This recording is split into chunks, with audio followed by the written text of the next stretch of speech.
Hello everyone, how are you doing? This is MD Tech here with another quick tutorial. In today's tutorial, I'm going to show you guys how to resolve an IO1 initialization failed blue screen error you were coming across on your Windows computer. This could definitely be a frustrating issue, and in today's tutorial, I'm going to show you guys how to hopefully go about resolving it without too much of a hassle, and we're going to go ahead and jump straight into it. So, first thing we're going to do is open up the Start menu, type in CMD. Best result should come back with command prompt. You want to go ahead and right click on that and select Run as Administrator. If you receive a user account control prompt, go ahead and select Yes. Now I'm going to have a command in the description of my video. I want you guys to copy it and then go up to the top bar of the command prompt window here, right click on it, select Edit, and then select Paste to paste it in.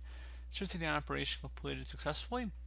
Now that you've done that, you want to go ahead and type in SFC followed by a space /scan now. Again, SFC space /scan now. No spaces in the between scan and now. Hit enter on your keyboard. This will take a couple minutes to run, so please be patient.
Okay guys, so once that's done, you just close out of here, restart your computer, and that should hopefully be about it. So as always, thank you guys for watching this brief tutorial. I was able to help you out, and I do look forward to catching you all in the next tutorial. Goodbye.